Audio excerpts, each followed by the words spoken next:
Dolores, can you hear them? No, I can't. Yeah, I can't either. I don't know. No, I think it's just happening. I'll talk about that. So when I asked you for an audio, that's not what I added. Okay, we'll see now. Be careful what you were. Yeah. Right. Next time, I'm taking notes. Exactly. That's your audience. Can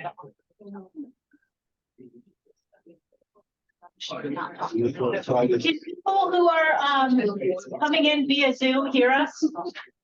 Yes, thank you. Rebecca's saying yes. Thank you, Rebecca. Yep, now we can. Yep. We are recording, so we can get started. Wonderful.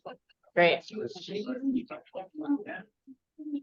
Good evening and welcome to a special town board meeting of the Ulysses Town Board. It is 6:34 p.m. on November 9th, 2023. And we can't really see us as well in online necessarily. We do have audio up here, so as questions come off the floor later in the meeting, I'm going to repeat them so everybody online can hear us and can essentially hear the questions being asked. I would like to first thank the Trumansburg Fire Department and Joel from EMS for having us and allowing us to use the space. We appreciate everybody coming out. Town Hall is not quite large enough to accommodate everybody. So we're happy to have you here. The way it's going to work is if you, there were an opportunity to, if you wanted to submit a question, you're welcome to do it at the back. Liz is going to collect them, go around and collect them in about 5 minutes.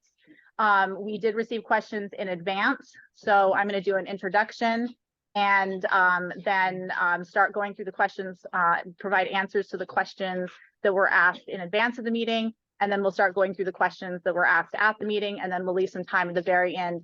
So if there are some questions from the floor that everyone in time permitting, and we're going to wrap up at 8, time permitting, we'll get as many questions answered as possible. I'd just like to preface that this is not a public hearing, which is different from a public information session. So we are at the point where the town board has already taken action, and now whether or not that is ratified will be up to the people, the voters of the town of Ulysses. So in a public hearing, usually it's an opportunity for the public to give their opinions about what the town board or the government should or should not do. That's not the purpose of this meeting. The purpose of this meeting is to provide information to the public about where we are to date, how the town board got to this, or the town got to this point, why the town board took the action it did, what will happen if the public supports the vote, supports the purchase of recreation land, and what happens if the public does not support the recreation land. And so we'll kind of lay it out there and answer just as many questions as we can. We are consolidating questions because there is overlap in questions that have already been received. I'm coming as questions are coming in, there may be overlap there too. So again, our goal is to get as many questions answered as we possibly can in the time we have. So let's do a quick introduction. My name is Caitlin Olson. I'm the town supervisor. Michael Boggs, Town Council. Liz Weatherby, town board member. Rich Goldman, Deputy Supervisor, Town Board Member. Mary Chardon, I'm a town board member. Okay, is everybody still able to hear us? I just want to do a quick before I get into it. Thank you, Rebecca. You're being our sound person today, verifying it. So the matter that is before the public at this point is whether or not to support the purchase of 30 acres of land that is part of an approved subdivision of 2141 Craft Road. It would be using $210,000 of the American Recovery Fund Act money that was allocated to the town of Ulysses, and an additional $8,500 out of a dedicated reserve fund that was established several years ago now for recreational property to pay for regular closing costs associated with the acquisition of real property. Now, the town, the history, and I would preface this by saying that I think for some people this may feel like this is a new thing. idea of the town purchasing land is a new thing. The town fathers and mothers of my parents' age and grandparents' age have been talking about this for a long time.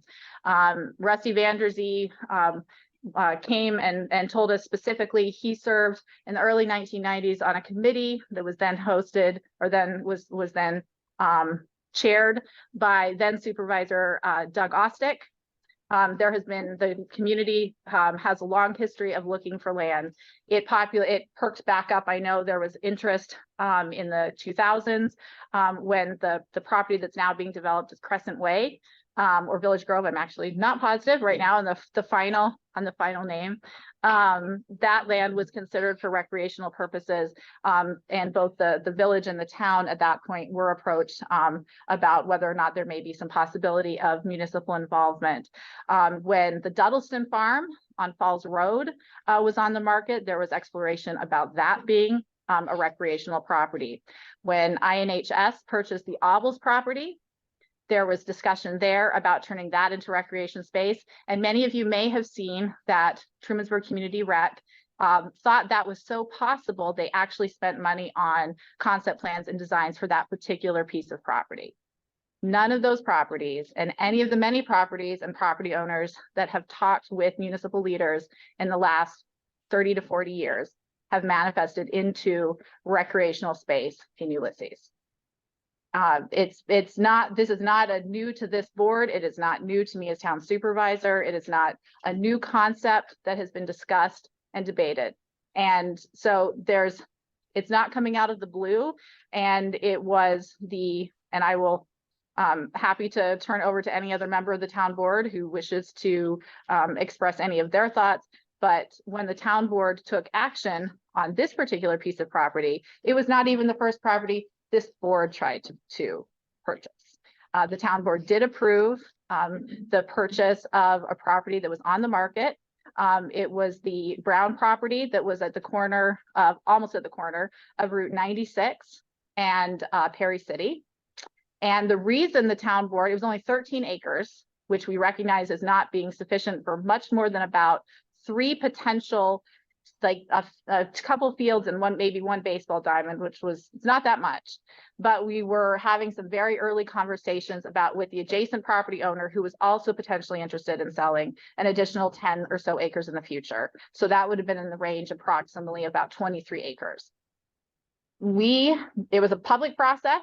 It was a publicly available piece of land and the town tried to purchase it. We put in a purchase offer. It was all part of the public discussion. It was out in the public in terms of our meetings are open. You can see recordings of them related to this. And we put in an offer and immediately were essentially counter offered by an out of town from California private developer. And the town doesn't have the ability to counter. The town by law is required to pay a fair price. We are not allowed to bid up property. We are not allowed to go out and say, we're just going to pay whatever we want for something. There's a process, there's a legal process for doing that.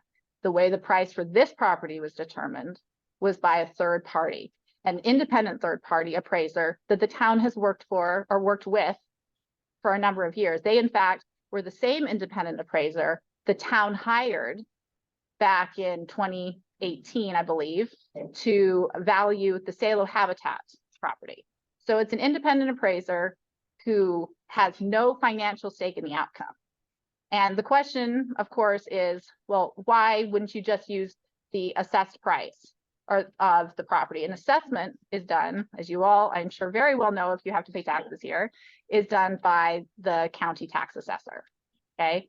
And the county tax assessor makes a valuation of land. Why might it not be okay to the courts? And these are court cases have been had over whether or not fair value prices have been determined. Why would the government not be trusted to give the government the price for how much something is worth? Because you can't necessarily trust the government to not have a vested interest in the outcome of anything. You hire an independent third party in order to make an evaluation. Does it mean that every evaluation by every third party is going to be identical? No, because these are people, right, who put together documents and they And then we pushed out the document into the public about why we were purchasing at this price. It was a price set by the party, by this party, third party. And so, and it also has to be a mutually agreed upon price for that both entities are willing to pay.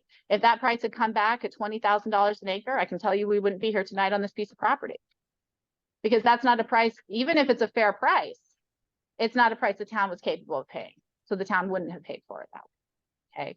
So, and questions have been raised about specifically about the difference between there being a difference in price between assessed by the government and appraised by an independent third party.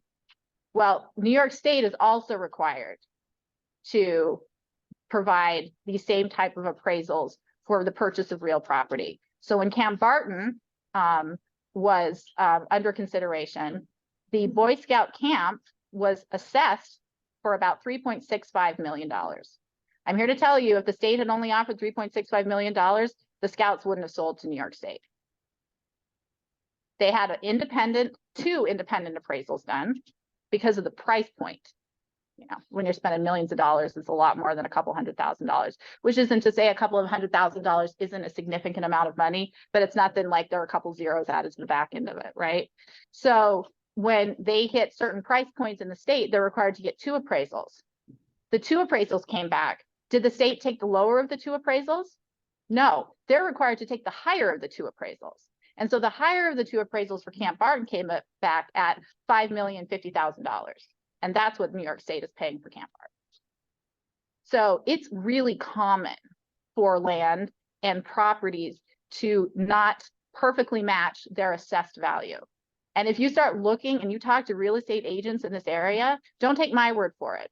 We saw a property recently sell on Swank College, and I had the pleasure of being at a JCA meeting with the new resident of that property. And that property sold for essentially double what the assessed value was for that property. And it did include land. So there's much justification for why there might be a difference in assessment or appraised value. The other thing that I think is important for the community to understand is this decision was not made by a frivolous board who doesn't care about the tax base, doesn't care about our citizens, or who doesn't care about the future financial security of our community. I'm very proud that in my first year as supervisor, Ulysses has the lowest tax rate of any municipality in Tompkins County. Your town tax dollars are money out of your pocket, and I appreciate it every day because you're making sure that our town is healthy and safe. You are making sure roads get plowed. You are making sure we're paying for fire protection. You're making sure that we are paying for ambulance service so that someone comes to your door, right? In an emergency. I'm not suggesting that taxes are not expensive. And by heck, New York has I hear from my husband all the time about how high taxes are and how soon can we leave to go someplace with a lower tax rate. I said, I really like the school system, so I don't want to leave yet. I have an 8-month-old, so he's going to have to hang out for a while. But so it's not to suggest by any means that we don't think tax dollars are important. I'm also very proud to say that this board, since it was enacted, that tax cap inaction went into effect.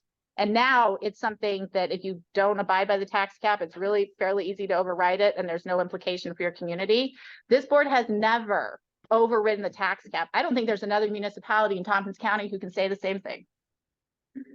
This is not a board that is frivolous. This is a board who puts a lot of time, care, and attention into making sure your taxes are appropriate.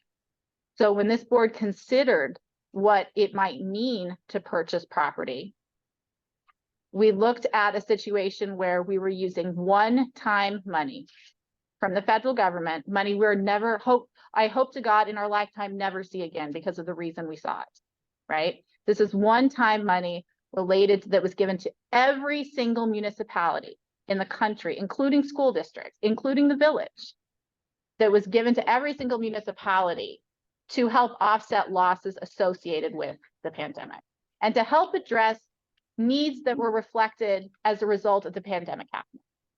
Okay, so we saw this as, hey, there's been this need and different groups and different iterations of these groups have tried over and over and over again for last 30 to 40 years, possibly farther back, Because back in when the city of Ithaca, back when Lansing was doing things, fields have been around in communities for a very long time. So there may be, there may be efforts that happen farther back than I can personally document. But we saw this as, hey, this has been a demonstrated need in the community, a demonstrated desire in the community, and we can get into the comp plan, and I'm happy to get into that. We saw this as an investment in the future, because it's not that we want to jack up your tax rate and make it, and I will be very honest, I think it's going to take at least a couple $1 million to do a full development of 30 acres. I think for sure it's going to take that. That's not anything that we're going to do out of your tax dollar base in full development. So how are you going to do it? Well, we're going to do what the town of Newfield is currently doing. The town of Newfield bought in 2006, bought a farm. And it was approved by the people of the town of Newfield. They bought a farm because they wanted to develop into recreational space. But it's hard to develop something into recreational space, right? So it took a while. It took until 2016 for a group of volunteers to get together and have the right combination of people around the table in order to start fundraising and start developing it. That park officially opened in 2022. And they are continuing year after year after year to do investment into it. And they had community members step up to help out. They had donations. They raised half the money for the development privately, and they got a congressional allocation for the other half. The town of Newfield does not have the property value base or the income profile of the town of Ulysses. They're finding a way to do this without putting the burden on the town. There's no reason why the town of Ulysses can't do the same thing. And we actually we're light years ahead of them because they bought the property before they even had volunteers already lined up, ready, willing, and able and capable to help facilitate that process. They bought the land even before they had that. We are ahead of them in that game. We're ahead of them because we already have a lot of those pieces put into place already. Does it mean it will be easy? No, of course not. Does it mean it'll be fast? Absolutely not. But does it mean it can be done gradually, thoughtfully, methodically, with the participation of the community to help guide the vision? Absolutely. Developing parks in a thoughtful way to the betterment of the public is not a novel concept. It's just novel to Ulysses. So let's get into some questions. Is there anything from the town board that anybody wants to say before we get going? Anything about why you voted for it, or you ready to hit questions? Questions for me? Questions? Question. I'll just say that when the topic of using the ARPA funds first was raised, I was not on the board. I was elected last year this time and again the other day. But when I joined the board in January, I came in with full support for using the ARPA money for the purchase of land to support recreational fields and parks for this community. I have seen firsthand what sports and recreational activities can do to bring a community together. How many people have been to a football game for the varsity game this year? Okay, not many of you. They are doing great. And while folks here may not be paying attention to that, while folks here may not care about that, there's a whole population, those stands are packed. Same thing with the volleyball. Volleyball is doing great. They're going to state regionals on Saturday. Cross country just made sectionals as well and are continuing. Both soccer teams made sectionals. Girls soccer team won IACs. What does have to do this? It's bringing the community together, and that's what recreation can do. But it's not about COVID. COVID, Let's You're get right. into that. we can get into that. What COVID did was hurt certain groups within this town more than others. One of those are children and the youth of our community. Children who were going into kindergarten had kindergarten classes shut down when they didn't even finish. Right now, the current class that's in 4th grade, this is their first full year of school, and they're in 4th grade. Do you don't think that that's affected their mental and learning capabilities?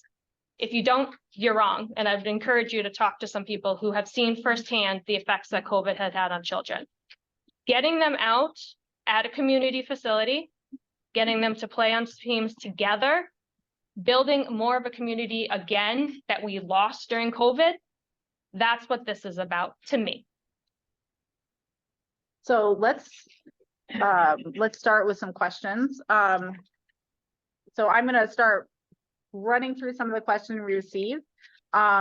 When and where will information about the special election be available and who is allowed to vote?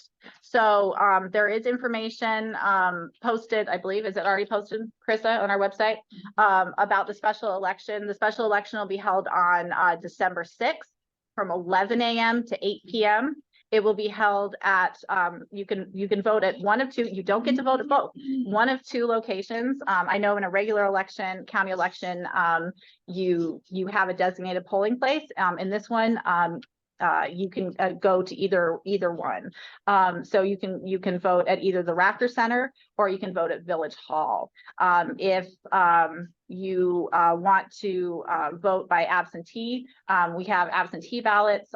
You can pick them up starting on Monday at Town Hall. They'll also be posted on our website, and you have to put in an application for an absentee ballot.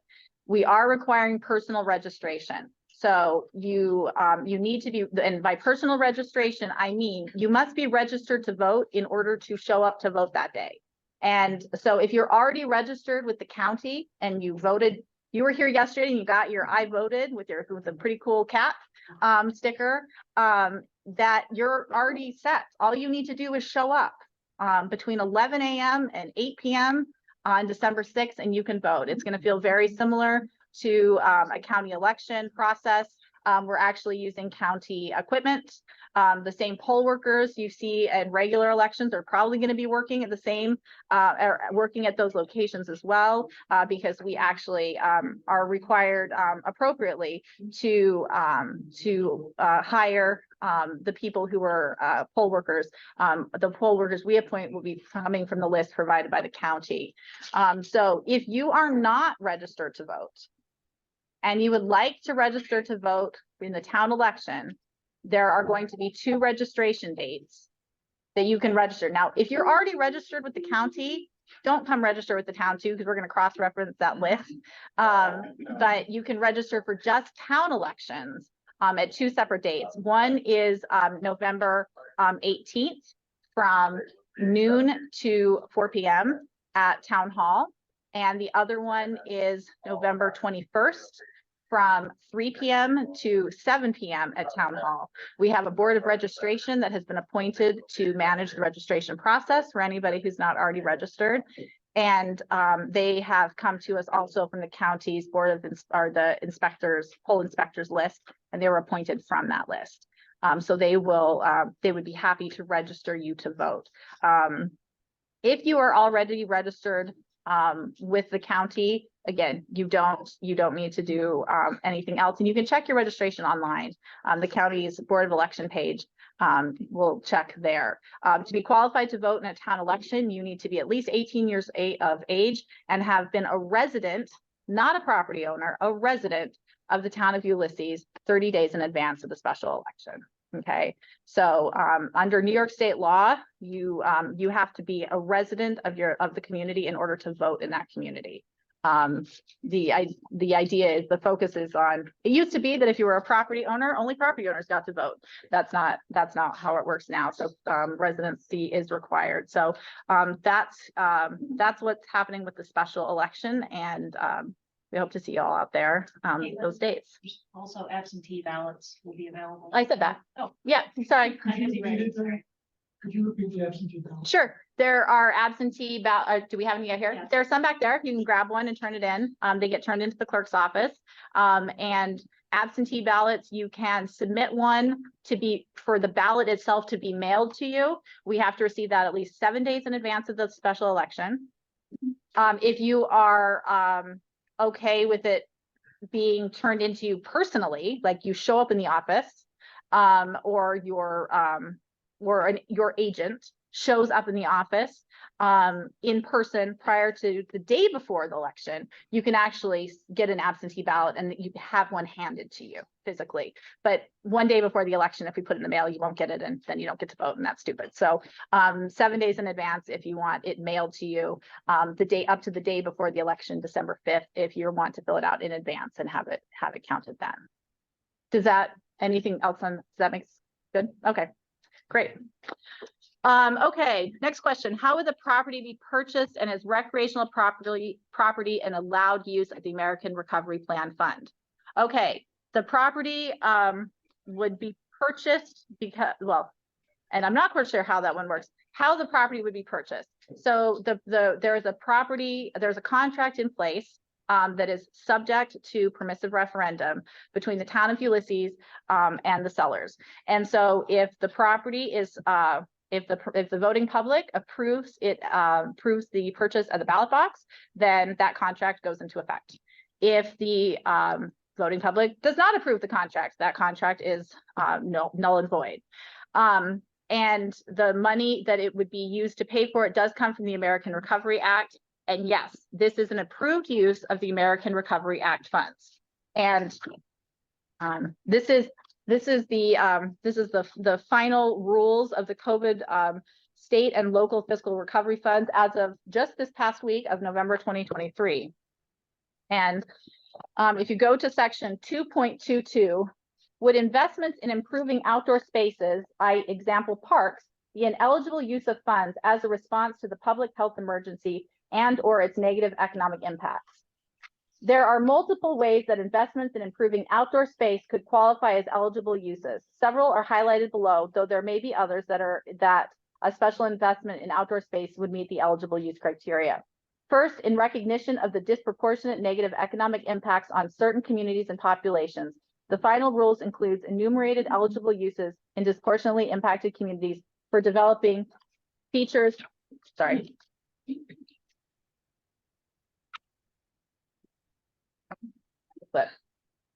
that promote improved health and safety outcomes such as parks, green spaces, residential facilities, sidewalks, pedestrian features, etc.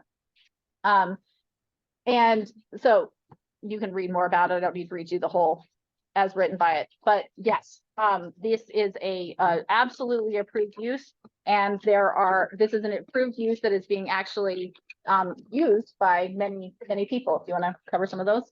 Sure. So actually the Livingston County government released money to each of their 17 municipalities specifically for the use of upgrading, creating, or renovating fields or recreational spaces, open spaces, parks, recreational fields.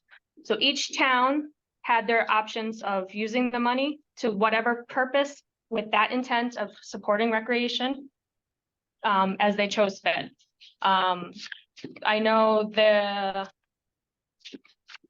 town of Sparta created a pole playground.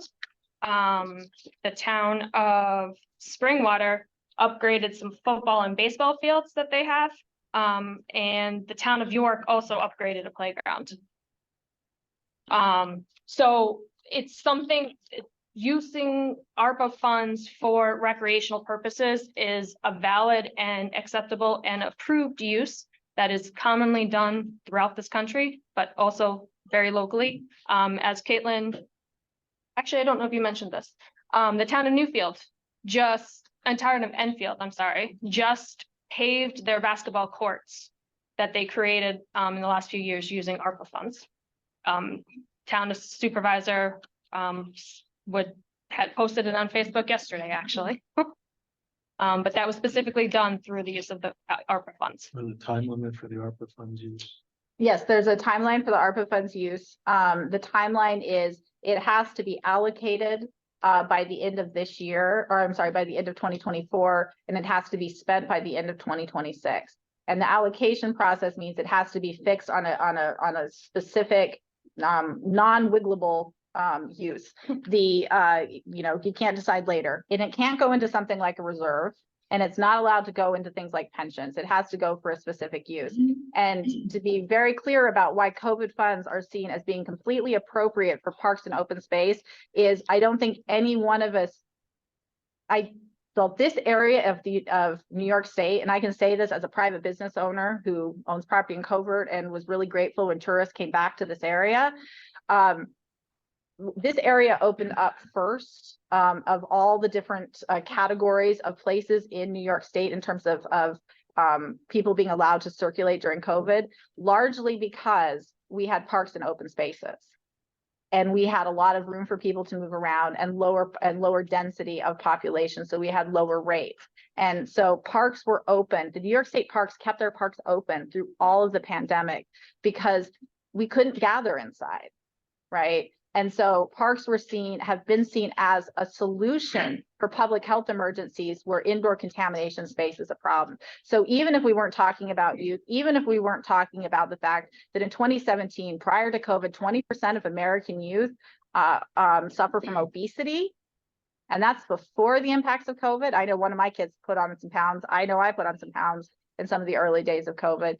Even without that, these parks are seen as a way to improve public and community health goals. And so that all intersects with COVID. So this is, yes, it's an approved use. Nobody's going to come back and claw it back. So that's part of that. Let's see. Zoning. I'm sorry, did you later? Yep. Zoning. What is and what is not allowed, and how does the zoning work? So the zoning for this parcel is in the agricultural zone, and we could go into talking about, and I do in the FAQs that are on the town's website, go into zoning. Zoning is land use, and zoning in New York State is the purview of the municipality who oversees that land. Okay, and zoning is meant to be a reflection of the will of the people. This would be a very different conversation about how does the zoning pertain if the town wasn't going to vote as a town on this particular piece of land. Okay, when the town board took this action, we didn't think it was going to go to a public vote, because rarely do things go to a public vote. When the town bought land in 2018, it didn't go to a public vote. Maybe people weren't paying attention. You know, whether or not that's the case, I don't know. I wasn't paying attention in 2018. So this didn't go to a public vote then. It is going to a public vote now. But when the town board took the action, there are things in the allowed zoning that allow golf courses, allow playgrounds, allow regional parks and preserves. And a regional park is primarily a public park that has a regional draw. That's an approved use in the existing zoning in the agricultural zone. So we could go back and forth about what is a regional park, is this a regional park, and get down into the nitty-gritty. But at the end of the day, the zoning is supposed to be a reflection of the will of the people. And the question to the public is going to be, does this seem like an appropriate use, a recreational use for this particular piece of land? And the public's going to get to decide, right? So that's, if the public decides that, yes, this is an appropriate use of the property, then the will of the people is that this is an appropriate use of the property. And should in the future any alterations need to happen to the zoning as a result of that, it's clear that the public is in favor of that change. So whether or not the zoning is, whether or not you get into the nitty-gritty of the zoning, the town board felt comfortable that in fact that there was demand for the property, demand for recreational property, and that this was an appropriate choice for this zone as it stands. I mean, I'm not sure how more recreational than a golf course you can get, right? And that's a very specific use that's allowed. Okay. Additionally, the town board saw this as that a park would be appropriate in the zoning, because if you go specifically to pages 38 to 41 of the Town of Ulysses Comprehensive Plan, it actually does specify, thank you. It does specify the agricultural priority area of which this falls in. Land uses include, but are not limited to, farming operations, parks, natural areas, and outdoor recreation. That's in our 2009 comprehensive plan. That is a guiding document. It's specified that this zone is appropriate for this kind of activity. So that's why the town board thought this was appropriate. Whether or not the public agrees will be determined by the voters of the ballot box. Okay, next question. Appraisal versus assessment. I got into a little bit of that about what the difference is between an appraisal versus assessment already. And we received the question, will the town sell the land at a loss if the project does not go through? Rich, would the town sell the land for a loss if the project doesn't go through? No. And I say that making a joke because Rich brings to the table the most financial acumen of anyone on the board, and very fiscally prudent and conservative. May I go so far as to say that? No, we're not going to sell the land at a loss because we don't think that the land is going to go down in value from what we're purchasing at. Not to mention, we're bullish and thinking we're going to be successful in turning this into a place that will benefit our community. I don't have a shortage of work. There are many, many things that we all could be doing. And we're not making this investment because we think it's a waste of time, talent, or efforts. We think it's helping move forward goals from the community the community has identified previously. That's the same reason the Washburns are selling this property. They're selling this property because they would like to see it go towards a better use. They could sell it to somebody who spreads liquid fertilizer on it. They could sell it to somebody who wants to put in much denser housing. If the question on appraisal versus assessment really gets to the question, is the town overpaying for this property? And the reality is that we talked about how it's already determined. The reality is if we were overpaying for this property, people would be knocking on our door to try and sell us there. If $4,000 an acre is the going price of land, then my husband's in the back of the room. We're personally looking. Right here, feel free, come to me if you have land. We've looked for years for land. I can't get it at 15 an acre in a lot of parts of the town. Because farmers aren't selling. Farmers are not selling. If you're willing to pay for something overpriced, is what that question asks, right? There are a lot of people who are willing to sell. That's not what we're finding. And I will get into, I have been approached to have a conversation with one property owner, and we will talk about that, and I will talk about us talking to them about that. But right now, and the town has pushed it out there, if anybody is willing to sell at a similar price point, because it would have to be appraised, and if you're willing to go through what the Washburn family has had to go through and what things have been said about them, scurrilous things online, I don't think many people are going to be knocking at the town's door if that's the consequence of trying to do something in the public good. Whether or not the public thinks it's in the public good, again, the public is going to get to decide at the ballot box of whether or not they approve it. The town board approved it thinking that we thought it was the right decision. That will be the final decision, will be up to the voters. But I can tell you, nobody's knocking at the door for $4,000 an acre. And I personally talked to multiple farmers. Liz Weatherby personally talked to multiple farmers, big farm owners. Bergens aren't How many selling. acres was that? We're looking, I'm sorry, How many acres? this is 30 acres And how much is the month? Was it 210,000? for 30 acres, Divided by. $7,000 an acre. Oh, so 4,000, where did that? The 4,000 comes from that's the assessed value. And so the town has been questioned of whether or not we're overpaying at $7,000 an acre. You didn't make that clear. I'm sorry. Thank you for clarifying. Really, you The get assess- a little lost. It's easy to get down some rabbit holes, so I appreciate that. I Yeah. also have a question. We're gonna get to questions from the floor and towards the last 30 minutes of the meeting. We're gonna work through some more ones here. So mitigating adverse impacts, concerns about traffic, water table. So water table, lots of other ones, lighting, things like that. The impact to the road. We have, and Rich serves as the liaison to the planning board.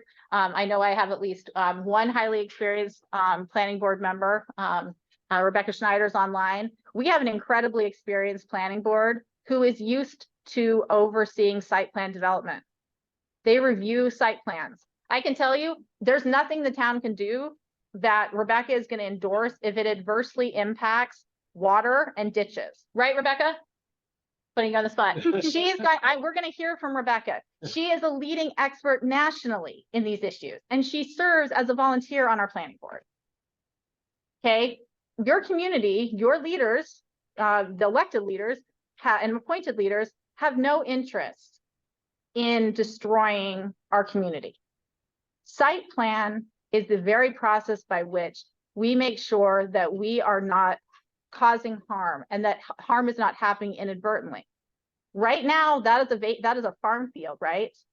Under New York State Ag and Markets law, the town can't come in and put limitations on drainage on that property. We can't do it on any ag property because New York State controls that. If we, as the public, own that property, we can design it in such a way to ensure that any work that is done on that is being sensitive to stormwater, is being sensitive to sustainability, is being environmentally sensitive in ways that when it's just pure ag land, we can't. Now, I would love to be like Vermont, where Vermont actually has municipalities have control and require permitting for tiling, which is what pulls water off fields quickly, rushes it into our ditches, and flows down into the lake. In New York, we can't do that. Okay. But if we develop a property, and again, it's not like the property gets purchased and the bulldozers come the next day. That's not how it's going to work. How it's going to work is that we have, if the town purchases the land, we will go through a community engagement process to determine the shape, use, and feel of that property. The property was seen as an asset. We've heard criticism that the shape of the property is not conducive to good use. We actually saw a flag lot as being far more sensitive to the neighborhood than something that was pushing up right on the roadside. This happens for a number of reasons. It will help serve as a buffer to the rest of the surrounding land, right? It will also mean that children playing sports are not going to easily run into a roadway. It means that we can pull traffic off and have sufficient parking so that people coming to this area have the ability to park in a safe location without parking on your roadways, okay? All of these things are part and parcel of site plan review. These are all issues that the planning board will take very seriously. And any application, and we would go after the money that's available, right? New York State is not funding projects that are detriments to communities. They're looking to fund projects that deal with the very real issues of stormwater management. Okay, so this is not a situation where overnight lights are going to go up and issues are just going to be ignored. We will design this as a community. There's been questions about, well, why didn't you plan all this in advance? Can't you tell us how much money this is all going to cost? Do you really want us planning the park for the community in advance and then telling you what it's going to be? I don't think you do. We do. No, I don't think, well, maybe there are people in this room. Maybe there are people in this room who do. However, I think it would be better and a much more inclusive process to instead inflicting a particular design that I think is good on the community. We have a comprehensive plan that we're currently developing. We would like the community to help decide what's appropriate. Maybe there's a walking trail around the perimeter. Maybe there's a small dog park. Maybe there's a pickleball court. I don't know what the final solutions are, but I do know that if we work collectively on recreation-focused activities, that we can design a park that works for the community. Because my needs and your needs might not be the same, but they might be compatible in uses. Because if the community values certain things over others, then we can embed that into the design. We can build this as a community as opposed to being told how it's going to look and having it imposed on us. Okay. That was yours, I'm sorry. That's okay, you're on our page. One thing I do want to add, just as part of that site plan review, any development, whether it's the town or a private developer, has to go through what the state calls the State Environmental Quality Review Act, which requires the lead agency, which in this case would likely be the planning board, not the town board, planning board who is reviewing the special exception, if it goes that way, and the site plan approval, to follow specific guidelines set out by the state to ensure that the development is least impactful, most environmentally sustainable, and supporting of the surrounding properties. Visual impacts are going to be looked at. Traffic is going to be looked at. Water resources, including wells, are going to be looked at. Grading will be considered as an impact. Vegetation. Hey, we actually don't have that much vegetation removal on this particular site. There's a plus that. How this project could enhance environmentally sensitive projects. We can have bee communities if that's what the people are looking for. We can have gardens. This doesn't have to be an anti-environmentally sensitive project. Seeker ensures that is done appropriately within the guidelines of the state's requirements. And that cannot be, site plan cannot be done until Seeker's process is reviewed. And that process in itself has a whole public review process as well. Which one? Sure, we jump in there. Okay, so why do we need this property when we have the school property, the fairgrounds, Jacksonville Park, Teganic State Park, the Black Diamond Trail, and Camp Barton? I think this town, and I will add Salo Drive, Nature Sailor Habitat, and even Smith Woods to that. This town does have a lot of great recreational activities and spaces. But Sailor Drive, the Habitat at Smith Woods, even Jacksonville Park is not big enough. Those are great for community gatherings or walks, talks even, as Smith Woods has been supporting a lot lately. You cannot have recreational fields. It's not big enough for a baseball field or a soccer field. Even the smallest size fields that you can fit don't fit there. Teganic State Park and Camp Barton has just been announced. State is approving the purchase of it, and it's going to be handed over to the town of Covert, town of Ulysses, and the village of Trumansburg to maintain. It will still be a state park. So anytime you want to go down to what's called Camp Barton now, it's going to be renamed in the future, you will pay the state fee, similar as Teganic Park. So we can't have communities, groups, people who want to play on a playground to ask them to go ahead and charge them to use the either Camp Barton or the state park at Teganic every time they want to use that. That's a fee that's going to add on to people that are already having some issues struggling with everyday life. The school property has been great to use, and there's been a lot of work and communication done between especially our rec director, who we're very lucky to have, and the school district to use the fields and the recreational facilities, including the gym space at the school, for youth programs and adult programs. However, school programs, school sports teams, bands, different organizations within the schools get priority, which means a lot of our programs, meaning the youth programs, the town programs run by Will, and even the outside organizations, our private organizations that there are several of in the town, cannot get on those fields or in those gyms until 3 o'clock usually. 5 o'clock. 5 o'clock, sorry. Not 2 o'clock. 3 o'clock. I wish we could do 3 o'clock. That'd be nice. And there's a lot of kids out there.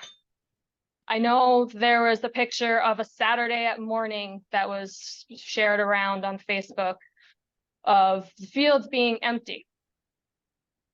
I will say from personal experience, that is such a rarity. I'm glad there was a time for the fields at the school to rest, because 6 out of the 7 days, those fields are completely filled with sports, from the high school sports teams to 3 football teams, 7 soccer teams, track and field, and then the town programs on top of that, including cross country we did this year and soccer. And so the question has been raised about that, why should private teams get access to public spaces? Do you know who is educating fifth graders in any athletics? It's not the school. They're either getting their athletic training through sixth grade, pre-K through sixth grade is being run by either the town of Ulysses or private organizations. This is not the Buffalo Bills running sports teams. We're not talking about big groups. We're talking about organizations of people who live and work and pay taxes in the town of Ulysses, who have built a phenomenal sports program. And why did they do that? We're having a heyday of youth athletics in Ulysses that hasn't been seen since the 1980s. There was a huge dearth of activities and things happening in the town for quite a number of years of declines. And do you know how those why we're having more kids? We're gonna have 60, how many are you gonna have on the modified team next year? Football? It's gonna be 40 on the modified team. 40. That may not sound many to you. That's in a class that we're talking about classes that are about 75, 80 to 90 kids. And that's 3 grades playing sports. The reality is it is community leaders and it is the town who is standing up youth recreation for every child under 7th grade. Do you really want to live in a town where kids don't have access to anything? Should those groups disappear? Should the town stop providing those services? Because if you think those are important activities and you think it's important for youth to have something to do that is not electronics, for the betterment of their social, mental, and physical health, then these. Questions? Can I answer them? We are answering the question. We are. We received a question. These are the questions we are. How many questions are left? Well, we got all of these. So we had a question that was specifically from Ms. Rose about why should children on sports teams be considered impacted by COVID? I'm answering the question about why children, and they're not sports teams. We're not talking about Buffalo Bills. We're talking about youth education. And they have to have additional space. Point of order. Tom Major set up the modified program, the rest in peace, okay? It's a school program so that kids didn't have to go home and say they're not worth it. So that whole program started by Tom Major. School, not the community, and me too, was involved in the program. Excuse me, we appreciate that. You're wrong. The modified program starts in 7th grade. Please excuse me. Sir, would you please sit down and let them finish? We all want to sit. I can sit down. I'll sit down. You sit down. Let's let them finish. All right.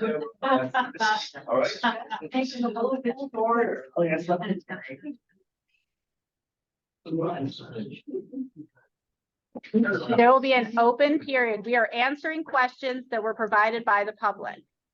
These are the questions that were provided. These are the answers we're providing. The next question is public transportation to the site. There is currently no public transportation to the site. I'm pretty sure everybody knows that. But did you know that until last summer, there was no public transportation from the village of Trumansburg and through the town of Ulysses to Taganic State Park that is now celebrating its 100th anniversary? Last year was the first year that bus service from the village through the town to Taganic State Park happened. Do you know why it happened? It happened because the town of Ulysses recreation director personally went and advocated to TCAT to run a bus line. That line went into effect last summer for the first time. It was in effect this summer as well. So a facility that has been around for a long time, until the town got involved to advocate for transportation, we didn't have transportation there. We would take the same approach with this property.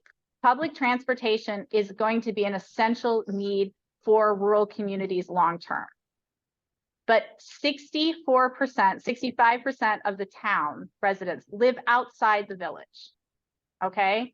And there's not going to be one-size-fits-all solution for public transportation. Part of the draw for selecting this property was because it's within 1/2 mile of the Black Diamond Trail. The town has taken action, and we paid for a scoping plan through a grant that we received from Tompkins County Transportation Council to look at being able to connect the Black Diamond Trail to the village of Trumansburg.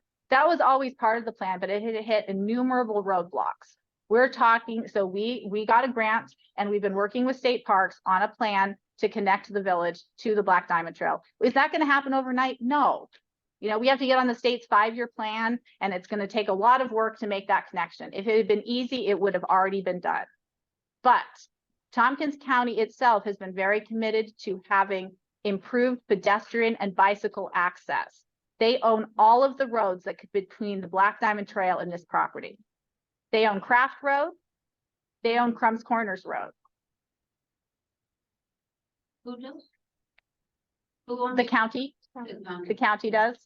And so the county can help us create bicycle and pedestrian expansions in the public right of way to improve access to that.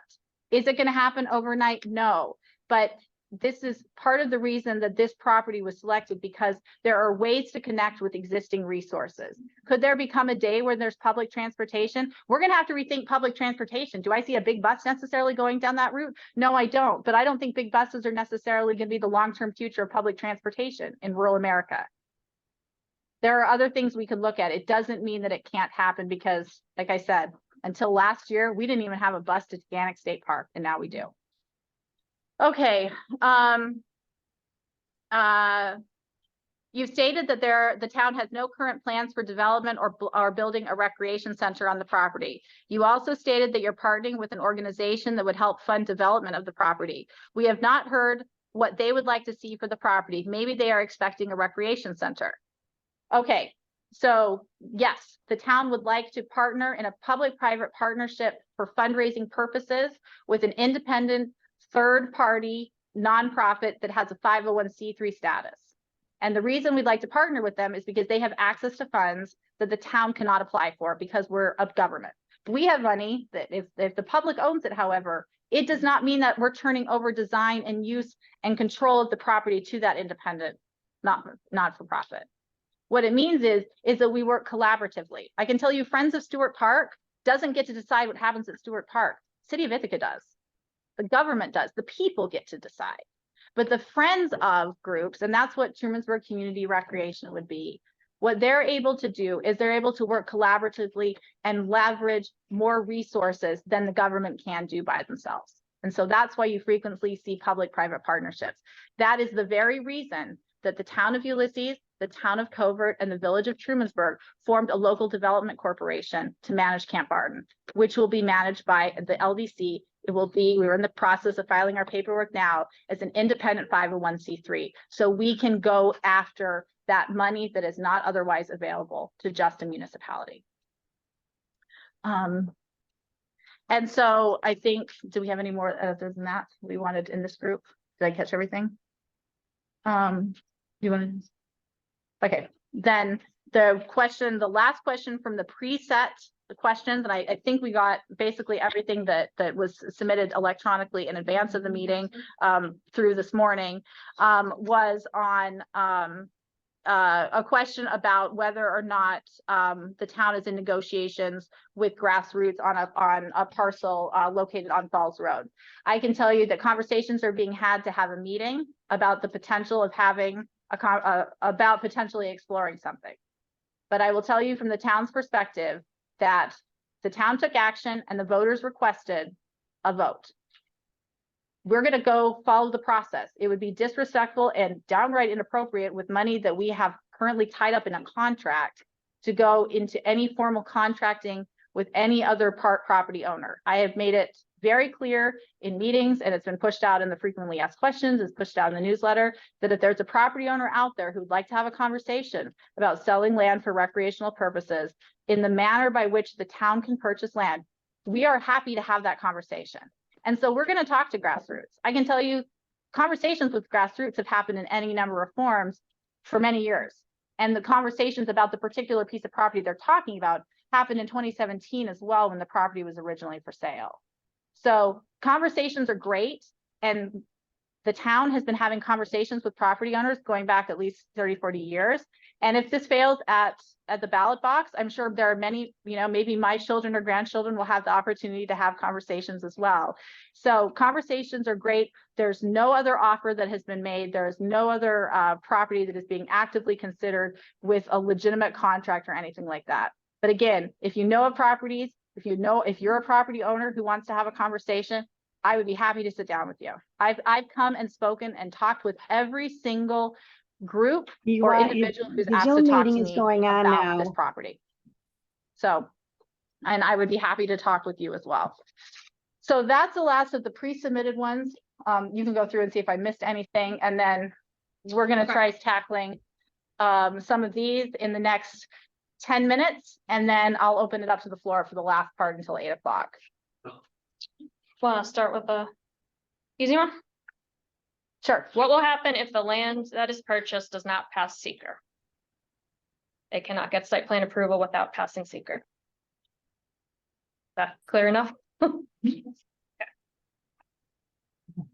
No, it cannot, a site plan approval is required for any development of the project to occur. No, not a shovel or a bulldozer can touch that property until site plan. Question, what will happen if it doesn't pass seeker? Then the site plan can't be approved. This is the sale. Then what Sale. Then what The sale, we would consider what other options are for the property. So it has to pass seeker for the sale to happen. No, No. no, it already passed. That's the question. Oh, that's only for development, not for. Are you, okay, for the development of the property, which will require site plan approval. That requires seeker, considering all what the design of the facility is going to entail. But we buy it Yes. first. Right. And But then we've the already seeker. passed seeker. Cycle tomorrow? So then what's Oh, we've had, that's the thing for the The purchase of the site, I don't yeah, know. Purchase of the site doesn't change how the land is being used at all. So the actual purchase of it is farmland now, and it You probably continues to be should tell farmland. Like, online, but this is. so the there's Zoom a thing secret about process the to actually purchase the spending the land, money, and which we've recreation. conducted appropriately and is in our the end of it. documentation. You should listen to the And whole there's, thing. does the purchase itself Very interesting. have an Now this is environmental question impact? and The purchase answer. itself has no environmental impact. Here, let me look. I The think I can look at the development, same though, time and does. listen. So the development open. If it's- proposal and the site plan process will involve seeker review for that as well. And that's when. And so what I can tell you from my own planning background is that what happens with seeker is that if you're not going to, if there are issues, if you're running into specific issues with seeker, a lot of those things require the site plan then to change. It doesn't necessarily torpedo a project completely. It just means that, you know, that you have to make modifications to consider the adverse impacts that might be created by the proposal. Properties have been torpedoed. There's a possibility. We're not there yet. So, but that's what happens. Okay, another question. Okay. From the flyer that went out in the mail against property, none of the points had any validity. Can someone explain or discuss how you came up with that information? Most bullets provided are not accurate. Okay. They're coming Um, tomorrow. So you may have received a flyer in the mail. I don't know, or maybe you'll receive it tomorrow. I don't know the status. I didn't send it out, so town didn't send it out. So I'm happy to go. Are people familiar with this document? That's the question. there are actually copies back there. Oh, there are copies back there. Well, sure, I'm happy to go through it quickly. I don't want to take up too much time. One of the questions is, are 7,000 per acre, is the town overpaying? I think I've covered and explained why assessed value versus appraised value is. Interestingly, the assessed value of 4,000 an acre hasn't gone up since 2015. Is there anything you can name that hasn't gone up since 2015? I personally would like to have a conversation with the tax appraiser or the tax assessor, except if I did that, and he thought about it again, he would raise up the taxes for property owners in Ulysses. So I'm not going to have that conversation. But residential property in the town has gone up 41% since that same time period. The inflation index has gone up 31%. So that's why everything costs more since 2015. Caitlin, Rebecca has a question when you're ready. Sure. How was the location chosen? The documentation, so how was the location chosen? The location was chosen because the town reached out to many different property owners, including some of the largest property owners in the town. to see if anyone would be interested in selling. And that happened both before and after the town attempted to purchase the Browns property on Route 96 and Perry City, and that failed. What is the intended use and why does the town need a large 30-acre site? We've looked at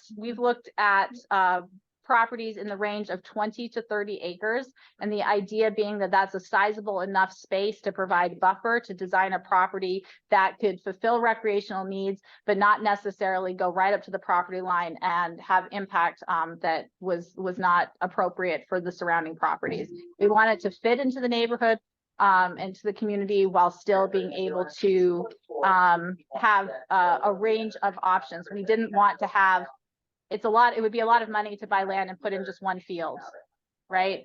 And so the idea of having a scalable enough place that can really accommodate sufficient use was seen as being a benefit to the community. Another notable point is the population has decreased 15% since 2010. And that is, the youth population has decreased 15% since 2010. I'm an exception. I have 5 children, so I'm trying to push the average, but there are a lot of reasons why families are having fewer children and why people are leaving New York State.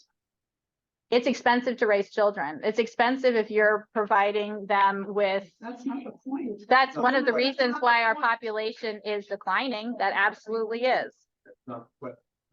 There's 500 students that would be eligible according to the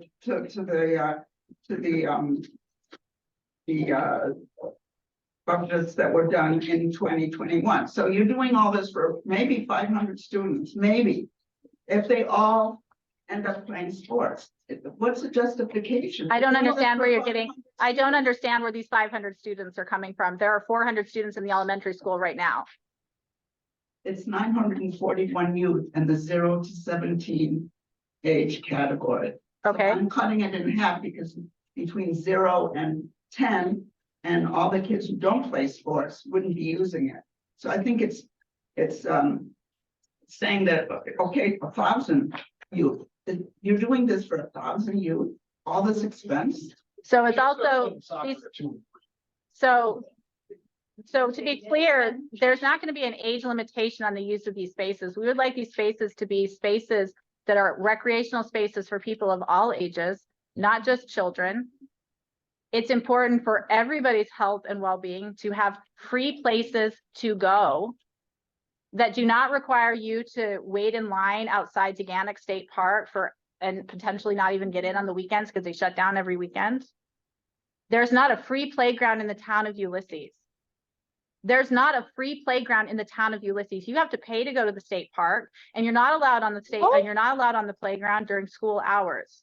We don't have a playground in the town of Ulysses. We're not trying to reinvent the wheel. We just thought that was a need that the town might be able to solve as part of this process. But we would ultimately like a park that is developed to serve a multitude of multi-generational needs. We've heard about a community garden. We've heard about walking trails. Those are all things that aren't just serving recreation as youth sports.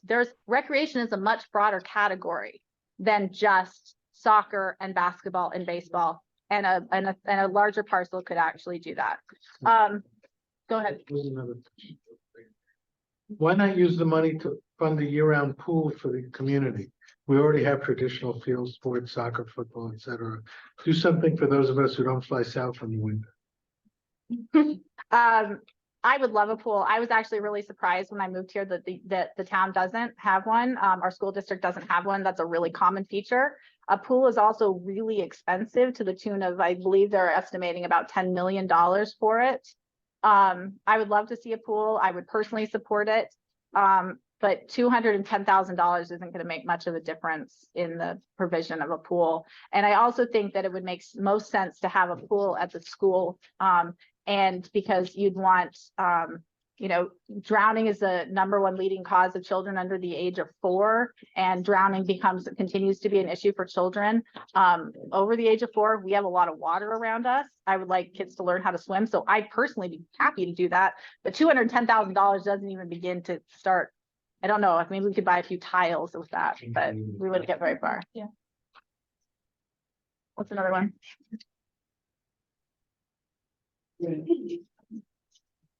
Due to the necessary grading of 12 feet to make this site feasible for playing fields, the water table, which is already poor, will suffer. Will the town of Ulysses provide a water district like what was done in Jacksonville? Well, I don't know where the estimate is coming from for necessary grading needing to go down 12 feet to create fields. The grade on the property ranges from 3 to 6%, is my understanding. 3% grade is not a very considerable grade for a property. So I don't quite know where the 12 feet is coming from. What I would say is the town of Ulysses, we as the board did pass a policy about how residents can request water districts to be formed. I think that what's happening for drinking water quality in many parts of the town is abysmal. That's why, and Roxanne Marino, who has a long and very important history with the town of Ulysses as a former supervisor and the current chair of the sustainability committee in Ulysses, as well as working with other members here that are in attendance on they're conducting a water survey. We have a water source protection committee. I hope if you received this mailer, I'm sure hoping the town found you with our mailer about a water survey. We want to know about water quality. We recognize that water quality is a huge problem and that having access to clean and safe drinking water is abysmal. I am currently working with the town board with Grassroots directly to get water to their site because they've been dealing with water site quality issues. They approached the town about forming a water district. The town has a policy, and we have a form that you can fill out about how you can actually create a water district. And I wouldn't see the town not being supportive of helping address water quality issues in your neighborhood. If you'd like the town to be involved. So Rebecca. Yes, Rebecca. Well, we're not on the floor yet. Yeah, go ahead, Rebecca. All right, thanks. Oh, you're on mute. Can you hear me? Oh, sorry. Can you hear me? Can you all hear me? Rebecca, try talking now. All right, now can you hear me? No. Nope. Can you hear me? Yeah. Not sure what happened. Well, we'll try and take another question. Yep. In the meantime. If the area roads, which are already bad, who will pay for their reconstruction? Trumansburg Community Recreation of the town of Ulysses, and therefore the taxpayers. So, roads, majority of the roads that are involved are owned by Tompkins County. So Tompkins County, if you have Craft Road is terrible. I have talked to the county. Teganic Park Road used to be terrible until the county finally fixed it. I think Craft Road has to be probably one of the worst roads in the town. I wish that it was a town road so we could fix it because town roads are in really good shape. I'm sorry Craft Road is so lousy. I have spoken to the county. I'm happy to speak again because you're right. It is suffering. I think this gets to a fear or concern that there's going to be a ton of heavy traffic. We already get millions of visitors to Teganic State Park, and I happen to live right across the street from that property. And these are seen as, right, that's a huge international draw. We've handed out water to people who are thirsty because there's no water spigots up at that top. You know, that's obviously a huge international draw. We're talking about a park that is going to be primarily used by people in the town of Ulysses who are already driving on roads in the town of Ulysses. So when I don't think that we're not putting in a sports stadium that would host thousands of people. We're talking about Saturdays where there are soccer games or football games where you're talking about that, you know, a soccer team has 12 to 15 players on either side. I don't think the people that are there in the crowd are for. You now. And I forgot my picture would be up there, so I accidentally shut it off.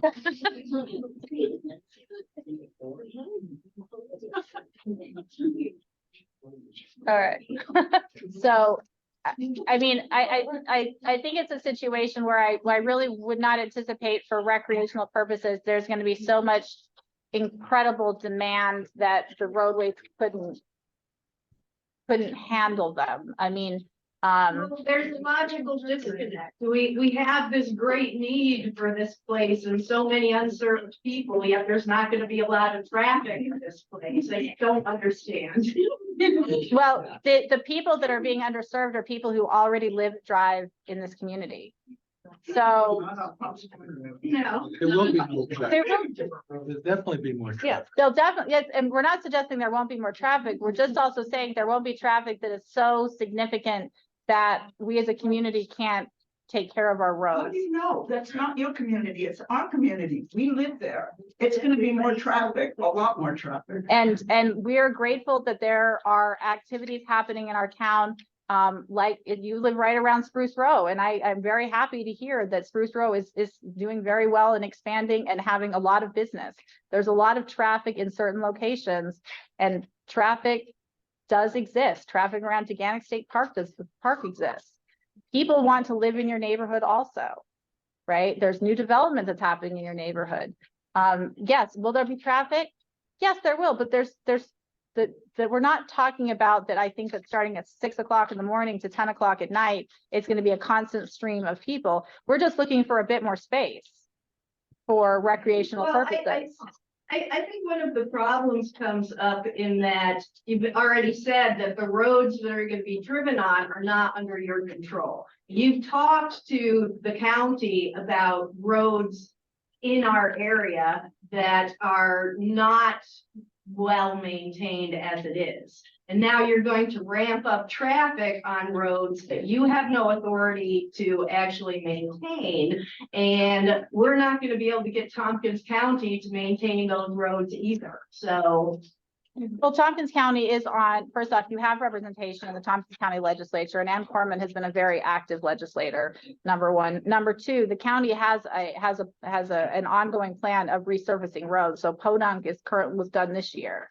I mean, Teganic Park was done a couple of years ago. Like, they have it on a series. Now, does that mean you're as happy with your roads if it's a county road as you would be if you're on a town road?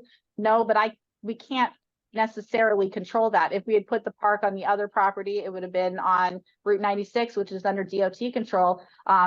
And I bet a lot of you were unhappy with the fact that there was a detour caused by New York State, shutting down Perry City. We already have experience with the increased traffic because of the detour on 96. But to your point about Crumbs Corners, I mean, I supported the lowering of the traffic speed limit on Crumbs Corners, and so did the county. The state said no to that. If there's a new use on that road, you have a new justification. The town and the county have a new justification to encourage a reduction in speed on that road because of different uses on the road.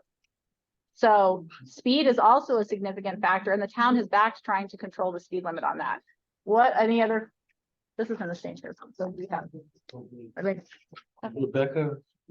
Rebecca, so Yeah, can you hear we me? can hear you. We'll just move to questions from the floor. Go ahead, Rebecca. You're putting a lot of thought into this. Have you looked at other places? What's the liability insurance and the maintenance costs associated with a park like this, since that'll all fall to the town? Do you have any idea what that would be? Sure. So we're in the process with working with the taking over Camp Barton.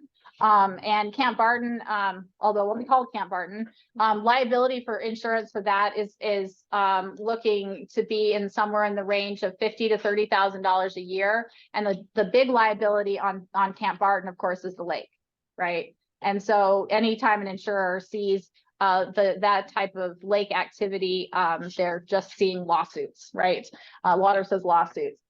This type of property we would not anticipate it exceeding that threshold. We think it would be below that 15 to 30,000 simply because you're talking about playing fields that are set back from the road, which reduces liability and lessens the risk of somebody getting injured as a result of activity related to that. I'm not an insurance expert, but that's the ballpark range we're looking at for Camp Barton, which is 3 times the size with higher water. Maintenance, Maintenance is something that we don't have a maintenance plan. And because you develop the maintenance plan as a result of determining what kinds of plans would be put in place on the property. I can tell you that the highway department currently mows a number of properties, including Jacksonville Park. It does a lot of mowing. It mows all the cemeteries. The highway department, which is effective in January, becoming the Department of Public Works for the town, has the capacity to do mowing and things like that.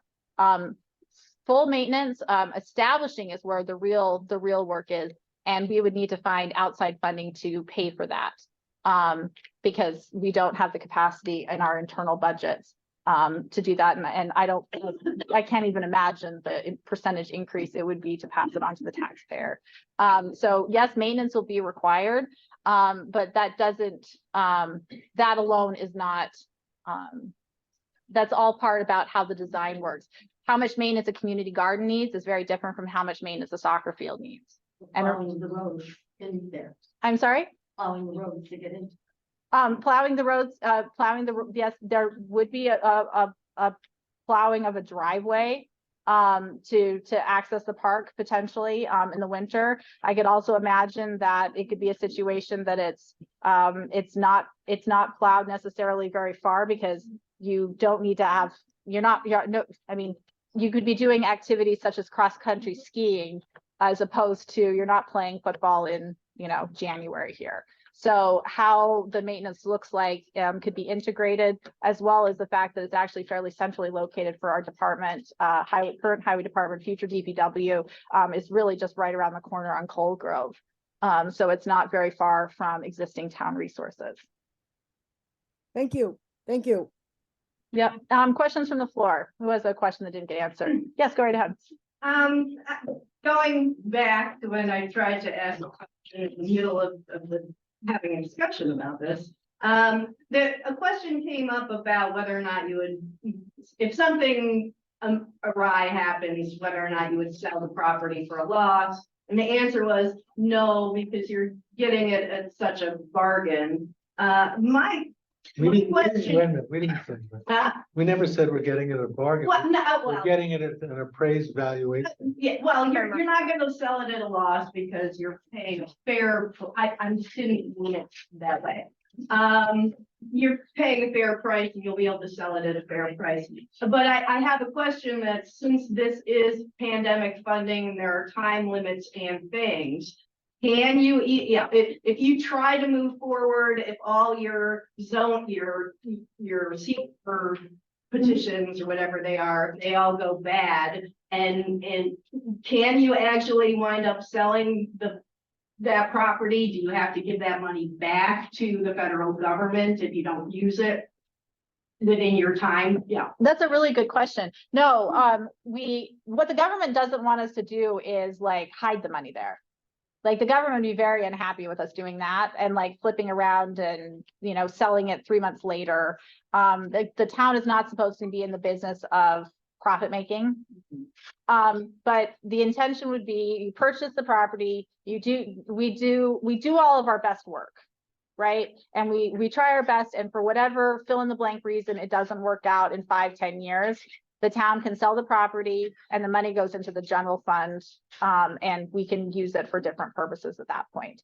The idea, and here's why that's very possible at in terms of the money part at the town level. I'm here to tell you, the federal government doesn't think we're getting that much money. It doesn't mean it's not important money. It doesn't mean that it doesn't matter to our community. But where they really are caring and monitoring at a very close level is for communities who are receiving in excess of $10 million.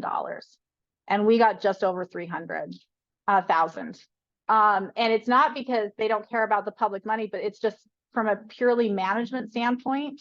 They really just want to see communities push out this money to make their make their home a better place, to make their community a better place. So if we fail, we can move the money into another use. That's probably going to be on a board that I don't sit on, right? Because I think that we would want to give the time, an appropriate amount of time for a plan to come to fruition. It will not happen overnight. I would anticipate that property, if purchased by the town, stays in agricultural use, at least for the next year, probably for multiple years, as a plan is developed. But yes, we would be able to capture the money. The community, the town of Ulysses would not lose it. The taxpayers would not lose it. Okay. The reallocation of that money, though, could be for any number of purposes. Is there anybody else who has a question? I'm happy to come back to you. I just want to make sure that there No, are I other understand. questions. I'm looking around. Yes. Sorry. There's been a lot of talk about how many people be eligible to do this versus how many, they were paying for a large plot of land for 500 people. How many people are residents of the town? Yeah, it's just under 5,000 people. Just under 5,000 people. So I realize the school serves a portion of their people playing on the field, but I personally drive down to Cass Park, I drive over to the rink too, and I can see one of the kids I won't call out here who competes in adult recreation with me. And it would be really nice for us if we had an adult park or something we could play soccer, but I don't know if football was terrible at. Is there a question? So is this, when you're talking about the numbers that you're doing this for, whatever the question was, you said 500, are you taking the whole town into consideration? Or is this strictly for a very finite population?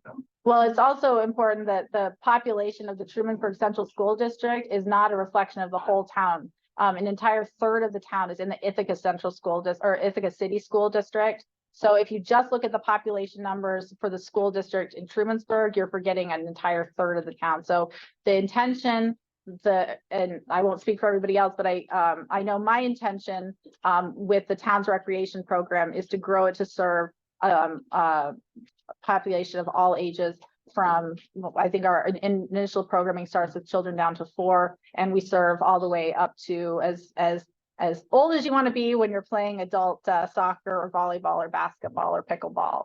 But I also can see this not being also organized sports that are through the town or some of the private organizations. There also could be a new group of softball players that want to play pickup Sunday softball. Pickup soccer happens all the time. That's not affiliated with a town or a program specifically. It's just a bunch of people that get together and play sports. If you want to have a family get together, where are you going to go? You can go to this park now. That's the intent, that this park would be accessible to anybody and everybody within the town. Yes, I saw a question over here. Yes. So I own 50 acres to the south of your proposed property. Okay.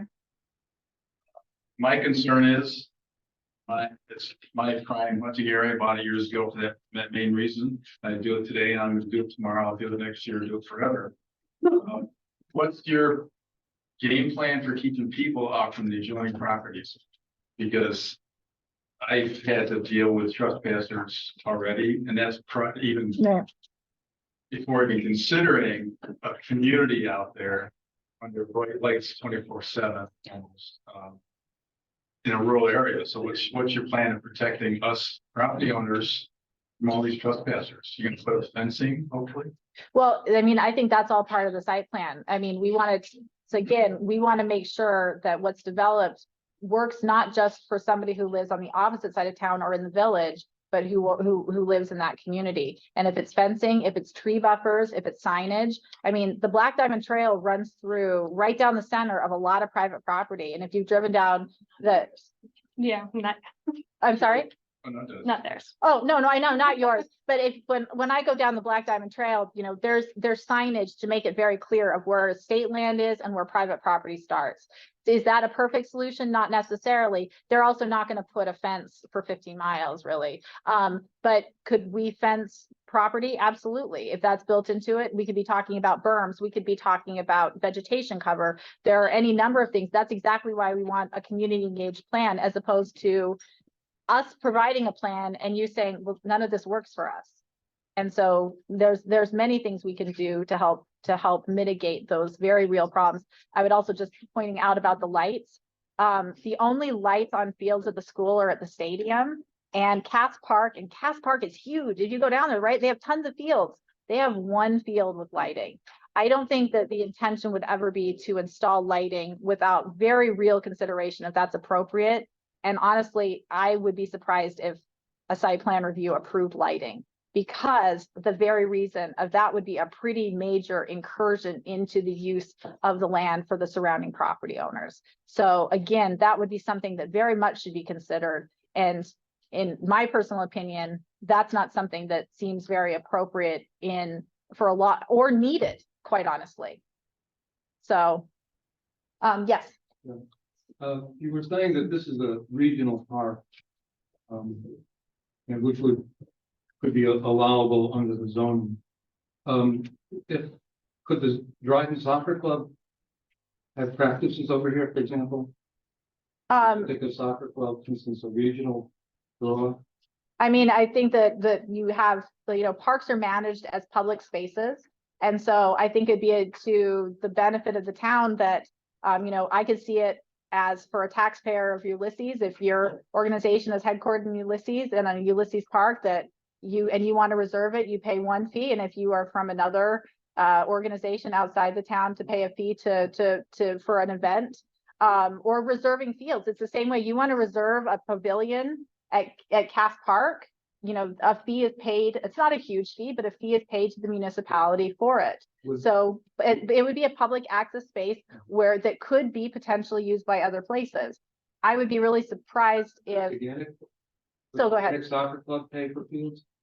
There's a contribution that they make to the school district, and they have paid for fields when Taganic Soccer, and I'm on the board of Taganic Soccer, so I know this from experience, when Taganic Soccer was kicked off of the school because of the pandemic and they closed the fields to everybody, we went to Camp Barton and paid money to use fields at Camp Barton. So yes, groups have paid, absolutely. Yep. So this kind of goes into, I'm on the same theme here with a question that I already had, which was, one of the selling points that was discussed was that the prime parks that we do have in the area are state parks and there are fees associated, but we're now talking about and in no place to play pickup games, etc. But we're now also aren't there going to actually be fees for people to use the fields and whatever? Is it really going to be feeless? And then how do you make sure that the town of Ulysses people get to use it instead of the Dryden people get to use it? Right. I mean, we haven't gotten to first off, we don't know exactly what's going to be there. So it's a little bit hard to say how much we're going to charge for something that hasn't been decided by the community, number one. So let me throw that out there. Let me throw out there also that the idea is that I don't know of a municipally owned playground that anybody has to pay to go to. No, I wouldn't see it anything with fees. Well, The park doesn't pay, you don't pay a fee. Like tennis there or do whatever. Right, it's first come, first serve. If you're asking if there might be an opportunity, for instance, if you want to have your family reunion, and your family reunion, because you're that kind of family, is you want to have a family football game and you for sure want to make sure you can reserve a field, then sure, then there's a small fee associated with that. If you just want to show up and the fields are open and you play on them, then you just play on them. Like that's how parks operate. I think we can walk and chew gum. We can figure, those are some of the nuances that we can figure out, and that can be done in ways that are balanced and appropriate, that are not overusing, public resources. I personally don't think that Dryden's going to be coming out here not because our fields, I would hope, aren't beautiful, but because they have a lot of field choices before they get to us. I was just gonna say, if you want to use the North Pavilion at Taganic Park, sure, you can go there, you don't have to pay a fee, but if you want to reserve it, you have to pay a fee. So, it might work something like that. I'm going to take one more question, and then it is 8:07, and we did say we were going to end at 8. Keith, is there a question? Yeah, we've heard some numbers tonight about approximate participation in youth, which they are speculative at best. We do know there's a new neighborhood being built in the village that's going to be between 150 and 200 new people in the village alone. And we also know that all of our sports leagues currently use the school district. We also know that those fields are completely at capacity and at times overflowing. Kids in front of the school, there are no fields whatsoever. So my question is, if this does not pass, and we have 200 more people coming into the village and what else is on the horizon to provide a solution for this influx of people?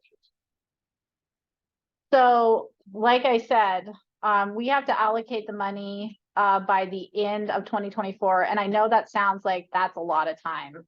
That is not a lot of time in government land. Government land is slow, and the process we're all going through right now is evidence of that, right?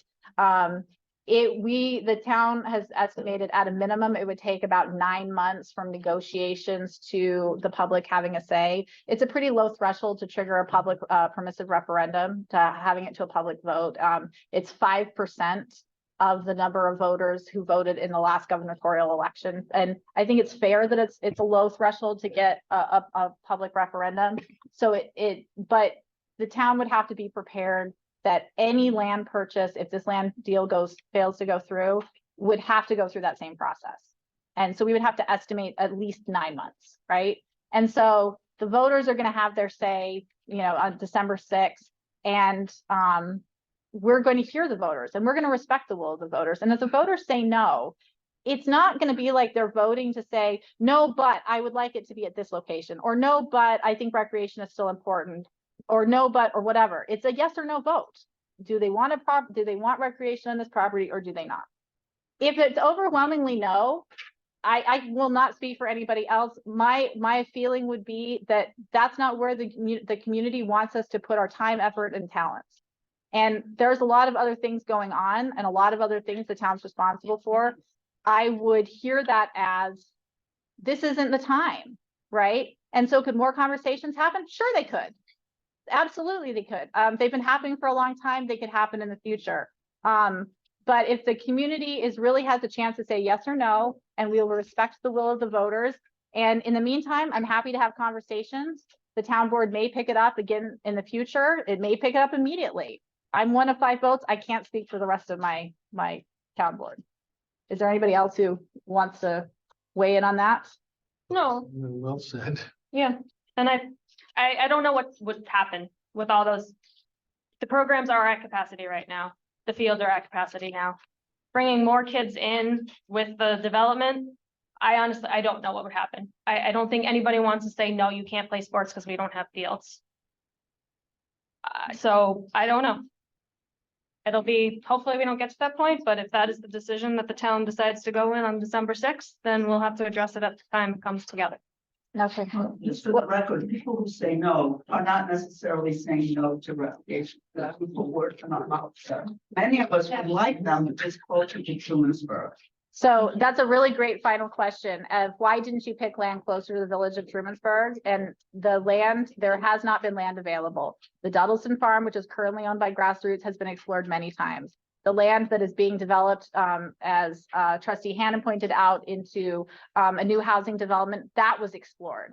The Obels property that became the INHS property and the manufactured home, there's a bunch of land there, that was explored and that failed. There's land on Seneca Road currently for sale that would be awesome. It's $37,000 an acre. We can't even touch that property. There isn't property immediately adjacent to the village that's available. If it was that easy, it would have been done 30, 40 years ago. It hasn't been done, not because the town board, for some reason, thinks it would be great to have in a certain spot. We, in fact, have looked and talked to those property owners. If there are property owners I have not spoken to that you think that we should speak to, please let me know. I will have conversations with Grassroots. I'll have conversations with everybody. But whether or not we have any money to buy the land, that really becomes the question. This clock is ticking on this amount of money. It's not just sitting in a reserve and we can just replay this and replay this and replay this at public vote for the foreseeable future. It's a short window. Is it possible to get something through, a second property through? Maybe, possibly, but there's no guarantee, and there's not a clear property we could quickly pivot to that's between 20 and 30 acres. So that's kind of where we can leave it tonight. So thank you very much for attending. If you didn't sign in, please do. And there's taking questions, right? We're still taking questions for the frequently asked questions, and a new updated version is going up tomorrow. Well, so with that, I will ask for a motion to adjourn. To adjourn. Marissa, the duo of Rich and Mary adjourns at 8:13.